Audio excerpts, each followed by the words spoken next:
السفرجل يا البنات عمري ما ناكلو كوم ديسير، بصح كوم كونفيتير نموت عليه يا حبيباتي. قد ما ناكل منه ما نشبعش، وقد ما نطيب منه يبان لي قليل، وقد ما نخبي منه يبان لي راح يفض. شكون اللي كيما انا حبيباتي؟ سلام عليكم، ان شاء الله تكونوا بخير ومرتاحين. جيتكم اليوم فيديو ساهل ماهل واكيد معمر بالفائده.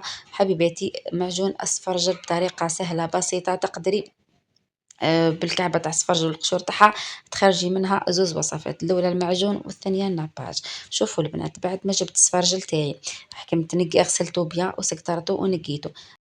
وقبل ما نقيه البنات جبت الكيرونه تاعي اللي حطيت فيها نص كعبه تاع قارص. علاه؟ لاني كل ما نقيت كعبه ندهنها بالقارص هكذا باش ما تكحليش. وحتى ولو كحالتي البنات ماهيش راح تعبكم، لانكم بعد في الطياب تاعها راح تحصلوا على واحد اللون كروفات. وش نقول لكم يا البنات، والعين تاكل قبل الفم. حبيباتي، هنا جبت الطنجره تاعي حطيت فيها القشور هذوك كامل. نقيتهم. والمعروف انه السفرجل يا البنات يجيكم شويه صعيب في التنقيه تاعو، وما طون يجي فيه واحد الضربات كيما هكا نحيوه، ما تخافوش منه خلا.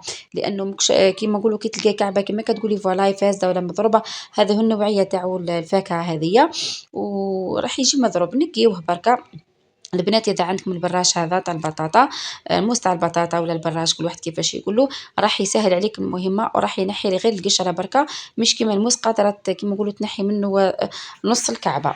هنا والحاجه الثانيه البنات في الاخر تاعو انه يجي شويه صعيب، يجي شويه عاصم كي تجي تقسميه ولا، ويجي فيه القلب تاعو يجي يابس يا البنات. هذاك القلب تاعو لازم تنحيه.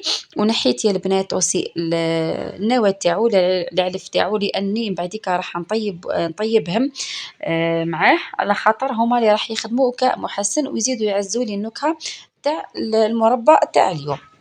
البنات، انا من عشاق جميع انواع المربى، نموت عليهم. شوفوا نديرهم كامل ونحبهم، يعني صنع منزلي بدون مواد حافظه. وهنا البنات تقدروا حتى ديروا منه كمشروع مربح، تشري تخدمي وتبيعي. لاني انا اللي يمت الفايته شريت منه، وكم ما شبعتش يا البنات وليت زدت خدمت، قلت ما ينفعني غير نخدم منه. فهمتوني يا حبيباتي؟ قلت لكم هنا. ومن بعد جبت الكعبة التواعي بعد ما كملتهم كامل نقسم هكذا براج. حبيتوا تقصوهم براج يا البنات، حبيتوا ثانا تقصوهم مكعبات صغيرة، كما حبيتوا الشكل راح يبقى اختياري. نحطوا الطنجرة تاعي، نحطوا عفوا في الكسكاس، لاني هنا راح نفورو. ماهوش راح يدي منكم وقت طويل خلاه في الطفوار، ما با يا البنات ربع ساعة 20 دقيقة وهو فاير. هنا القشور تاوعي هذوك يا البنات، شوفوا واش درت لهم. نجيبهم ونحط عليهم الماء. شوفوا هنا البنات، اذا حبيتوا ديروا ناباج اللي تدهنوا به لي كيك والحلويات تاعكم، شفتوا هذا الماء بعديك تاع القشور كي تصفيه زيدي كيما نقولوا كيله زوز كيلات من السيرو هذاك، تزيدي معاه كيله تاع سكر. مثلا كيله تاع سكر تزيدي معاه نص كيله، عفوا كيله تاع سيرو تزيدي معاها نص كيله تاع سكر. فهمتوني يا حبيباتي؟ انا هنا ما درتش الناباج، مي حبيت نعطيكم فكره فقط. حكمت يا البنات، صفيته كامل وجبت الطنجره تاعي واحده اخرى. ومن بعد راح نكيلو. هنا يا البنات جاني زوز تاع لي بول. هذا كي درت زوز تاع لي بول درت كيله واحده تاع سكر. البنات ما حبيتوش يجيني حلو، وكوميم جاني حلو وخلاه يا البنات، تقدروا حتى تنقصوا. فهمتوني؟ يعني هذه مقادير مضبوطه وكما راكم تشوفوا. نحط هذاك السيرو تاعي نخليه يا البنات يغلي بيان. والعلف يا البنات هذوك تاعو اني حطيت نطابو مع القشور. فهمتوني يا حبيباتي؟